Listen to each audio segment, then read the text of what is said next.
standing at 218 centimeters, 7 feet 2, and with a body weight that's been up to 175.5 kilograms, 387 pounds.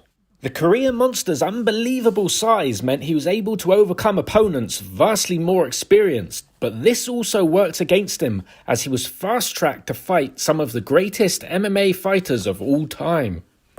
Choi, with his huge size and some notable victories, was getting noticed all around the world, and even Shaquille O'Neal was interested in fighting him. I'm Man Choi, that's your name?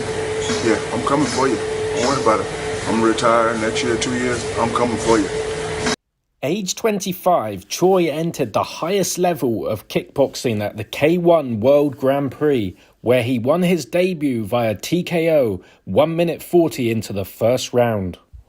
Choi began to have great success at this elite level. In his first 10 fights, he won 9, beating fighters such as Oliver McCall, the boxer who had beaten Lennox Lewis and Larry Holmes. And also he defeated Semi Schilt, a 4 times K1 kickboxing world champion.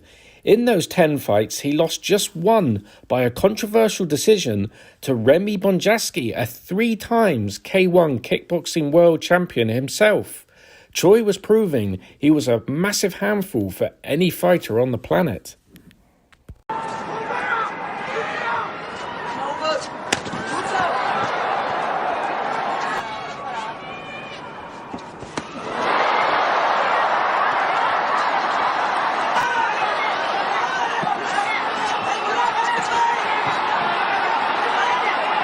Now that Choi was having great success, his confidence was growing as he towered over his opponents.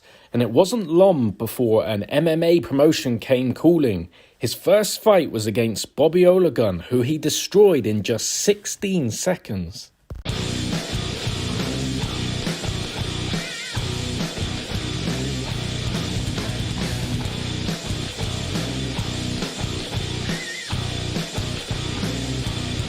This incredible run of victories since Choi's career began against elite opponents turned out to be a double-edged sword, as Choi and his management's confidence grew so high that they decided to take a fight against undefeated 28-0 Fedor Emelianenko in MMA, a decision they would live to regret.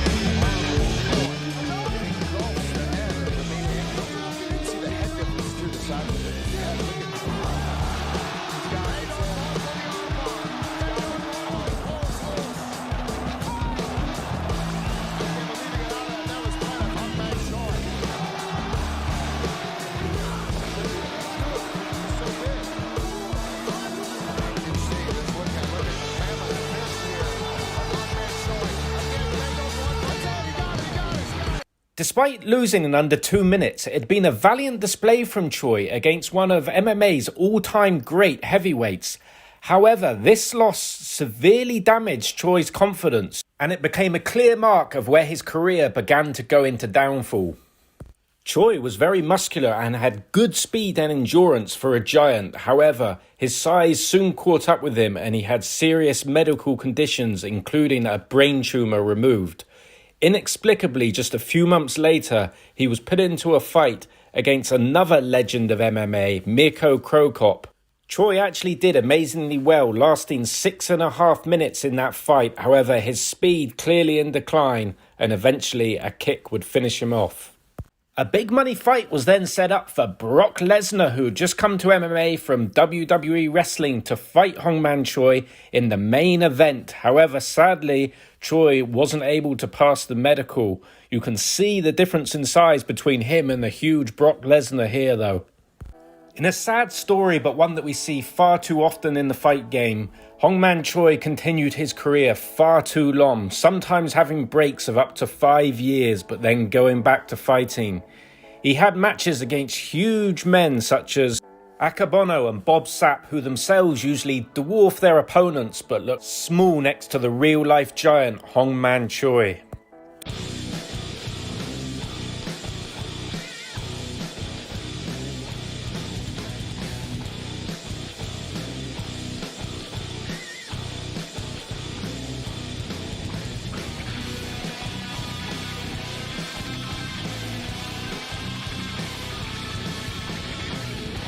Towards the end of his career, Choi went in against opponents such as Toyota. Choi weighed 40 kilograms less than in his peak and sadly suffered some brutal knockouts.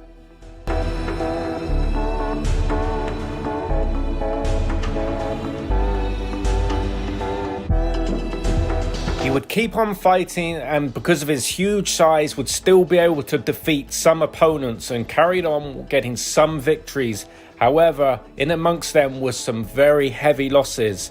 Sadly, Hong Man Choi just wasn't the man he used to be.